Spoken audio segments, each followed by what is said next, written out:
Welcome back to the show. Let's go to line number one. Good morning, Chris. You're on the air.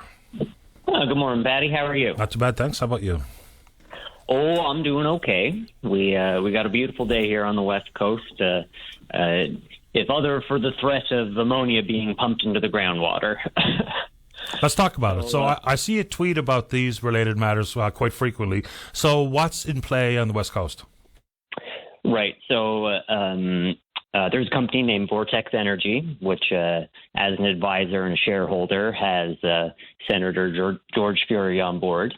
And they are managing a salt mine. And that's past environmental assessment. And so the first wave of their business strategy is to extract salt from the mine. Pretty sensible thing. The step after that they're suggesting is then making hydrogen storage caverns, or what they refer to in several points in their couple press releases as an energy cavern. And so they are looking at not only storing hydrogen underground, but also ammonia. And so this came up in the province's hydrogen roadmap. It was point number 20. Said that the province will be looking to explore geological opportunities to store hydrogen and ammonia. And that actually looked a little bit like a mistake, because storing ammonia outside of a tank is, generally speaking, a very bad idea. It is an incredible contaminant. It can leach into groundwater. It is quite different than some of the other things that we store in salt caverns, namely natural gas or hydrogen. There's a little bit of that being done. The ammonia can dissolve the salt walls itself, and so compromise the integrity of the structure. It reacts with it.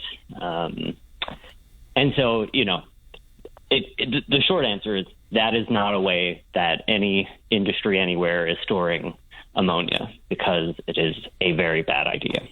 That's the question. Is this actually happening elsewhere? Because when I've seen you tweet about it, I try to look around about salt storage, hydrogen and or ammonia. They all talk about cool, ventilated, that's references to tanks more often than not. But then they talk about the porous nature of one cavern or another, and the determination, if it can be deemed to be controllable, and at what pressure we store things like hydrogen, and the porous nature of the cavern. Those are all the variables that have to be assessed. I don't know if it's ever been done anywhere else, period. To be honest, I couldn't find it. No, not with ammonia. There is an American patent from the early 1900s, and then an extraction patent from the 1970s, I think it is. And then one Department of Energy funding announcement from 2016, I think it was, to explore it, and then that never went anywhere. And so there is, with the salt cavern, there is the potential that you could, say, line the inside of it and then make a very large underground tank out of this structure. But that is going to be, one, very, very cost prohibitive. You may as well just build a tank above ground where you can actually see all the walls and know that it won't leak into the groundwater if there is some type of, rupture. And we started about the storage, but of course, salt demand is enormous. Even just in the North American market alone, there's a deficit of some 10 million tons. So Vortex is sitting on a pretty profitable find of salt, but it's then what? Of course, to add to their profitability, if they were able to charge whoever, John Risley's company, to store hydrogen and or ammonia, then that's just the carrot on top. So I don't pretend to know a whole lot about this concept. And, then this relationship to water tables, a relationship to aquifers, proximity to, all those things that I don't know that is it Robinson's Brook, or is that the name of that salt find? So there's two salt deposits out here on the West Coast. There's the Robinson's deposit, and then I think the other one is called Fischl's, maybe. That's a little bit of a guess. But there's there's Vortex and there's Atlas. And so, a sustainable salt mine is not a bad thing for the island to have. That's like quite a reasonable thing. And salt cavern storage is part of like modern industrial infrastructure. But the idea that you can just kind of shove anything in there, including ammonia, is like that is much closer to flight of fancy than anything else I've seen in the hydrogen discussion so far. And there's already some kind of sketchy economics to the export markets, and who's going to buy this $5 or $6 a kilogram green hydrogen, which at the moment is nobody. But there's there has been no idea that I can see that is quite as bad as pumping ammonia underground. That is, I think, you've done some great work on talking about the social license that the province and these companies may or may not have. No one has been talking about storing ammonia underground to the public or, to the communities, or, it's really not been part of the public dialogue. And so that has made it to, a working item in a roadmap for the province's industrial strategy. And the premier's father just happens to be on the board of the one company doing it in the world. That is not innovation. That is, that's no good for anyone. And that's not part of the environmental assessment of the wind project itself. This would be something that has to be considered as a standalone.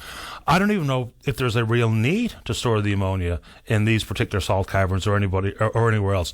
I don't know why we'd be producing so much ammonia that would be used for something other than the medium to transport the green hydrogen versus produce so much of it that we have to store it somewhere. As opposed to just tanks, which are traditionally understood as storage units for ammonia. So I don't even know why there would be so much ammonia that needs to be stored elsewhere. Well, if things go well, which is a big if, then a good problem for any of these companies to have would be more ammonia or hydrogen that they can sell for the moment. Because if you can store it and find a good arbitrage opportunity, and, that's to be able to store a resource is, adds to the commodification of it. So, that in a sense is planning for success, but, put those tanks above ground. That seems to be just a really reasonable way to do that and not put excess risk on the public, who is already bearing a huge portion of the cost of these projects. Well, and even the price of the product itself when it makes its way to market, if and when the MOU ends up to be an actual power purchase agreement, whether it be Germany or elsewhere, is don't take it from me, take it from the Germans. They already know what the price point looks like at this moment in time, and hasn't been finalized, whether it be World Energy or Everac or anybody else at this point. But they've set aside 1.2 billion euros to help offset the cost. So they know that this is a relatively expensive product when compared to some other sources of creating hydrogen, whether it be from nuclear or otherwise. So this is not settled, I don't imagine. Chris, anything else you want to add? I just for your last caller, really big thank you to all the people who lend care to people suffering with Alzheimer's and dementia. It's a pretty terrible thing to go through, and the staff and the volunteers and family members and caregivers that help make that easier are quite important to our society. Absolutely. I see it in action. We've got a friend with early onset, and it's been difficult to watch. Chris, thanks for making time for the show. Thank you, Paddy. Have a good day. You too. Bye-bye. And, you talk about storage, and this once again came in via email. And I know there's probably plenty of people tune in sometimes or whenever you like or whenever you can. Some people tune in all the time. But the question as to why we haven't been talking about carbon capture and carbon storage or sequestration, and we have, of course we have. And maybe it's time to go back to Dr. Leslie James, I believe is her name, one of the researchers at Memorial University, inside that pot of $6 million over the course of 3 years to examine the possibilities off our shore. Dr. James is looking for $3 million to conduct her research. And so the basics are, whether it be capturing emissions at Holyrood or the offshore platforms themselves, and then after capture is to inject it into the depleted wells offshore. Okay. The largest carbon capture project in the country was out in Alberta. It cost them $2.5 billion, and now they've shut it down. They say it's not economically viable. They went on at the beginning and said they promised that the facility could capture 90% of the emissions, and of course they've never hit 60. So whether that be a greenwashing tool or favored of the oil and gas industry, whether or not it can work, how effective and efficient can it be, how much it's going to cost, because we're all going to end up chipping in on it. And so people, this person wanted me to put carbon storage out there, and happy to take it on. All right, let's take a break.